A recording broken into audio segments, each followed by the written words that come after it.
polisi katika mkoa wa Mwanza tumejipanga katika kuhakikisha kwamba wananchi wanasherehekea sikukuu za Pasaka katika hali ya utulivu, katika hali ya usalama na katika hali ya amani.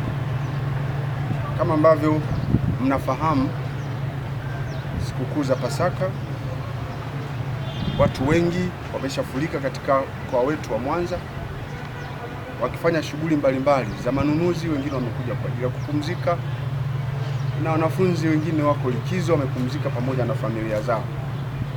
Hivyo kwa ni wakati mwingine sasa wa Jeshi la Polisi kuhakikisha kwamba wananchi wote waliopo katika mkoa wanasherehekea sikukuu hizo salama, bila kujitokeza kwa matukio ya kihalifu, lakini bila kujitokeza kwa matukio ya ajali. Hivyo tumeshajipanga tayari katika maeneo yote kuhakikisha kwamba ulinzi umeimarishwa.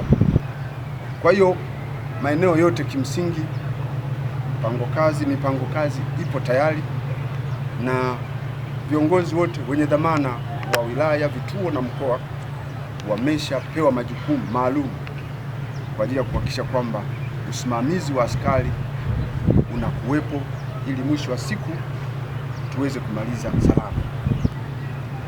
Lakini pia tunaomba zile familia zinapokuwa zimelazimika kusherekea sikukuu nje ya makazi yao,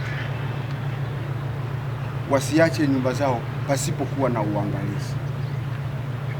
Unapotoka katika nyumba yako na kwenda kusherekea sikukuu sehemu yoyote ile, lazima uhakikishe kwamba ndani ya makazi yako umeacha ulinzi wa kutosha, nyumba imefungwa.